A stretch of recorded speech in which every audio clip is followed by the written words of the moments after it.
Программа по переселению из аварийного жилья в регионах будет продолжена. Об этом заявил президент Владимир Путин в ходе ежегодной пресс-конференции.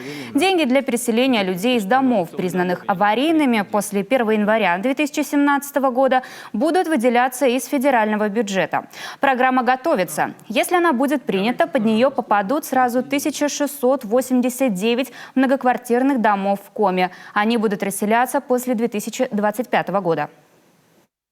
Эти дома, вот что я говорил, старые вот эти 2-, 3-, 4-квартирные, которые были построены совхозами, леспромхозами, они же без удобств. А те дома, которые вот мы построили, дали и заселили в районе, они все благоустроенные, с теплом, с водой, с канализацией.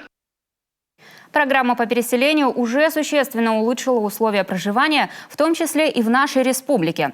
Так, например, в Удырском районе в ходе первых 2 этапов было построено 3 10-квартирных, 35-квартирный и 80-квартирный дома. Часть вопросов на пресс-конференции ожидаемо касалась и здравоохранения. Медики Коми отметили внимание президента к орфанным заболеваниям.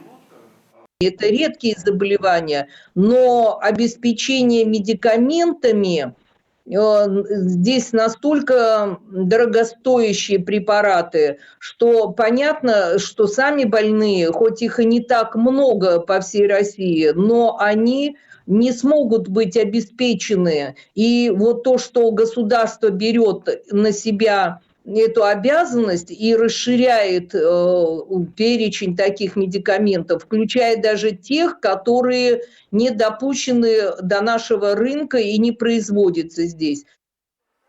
Комфорт, причем не только пациента, но и самих медицинских работников. Современное оборудование и новые технологии. В последние несколько лет отношение к здравоохранению, по мнению специалистов, существенно изменилось. Вектор на развитие первичного звена, кадровые вопросы и другие важные темы не может не радовать, поделились медики.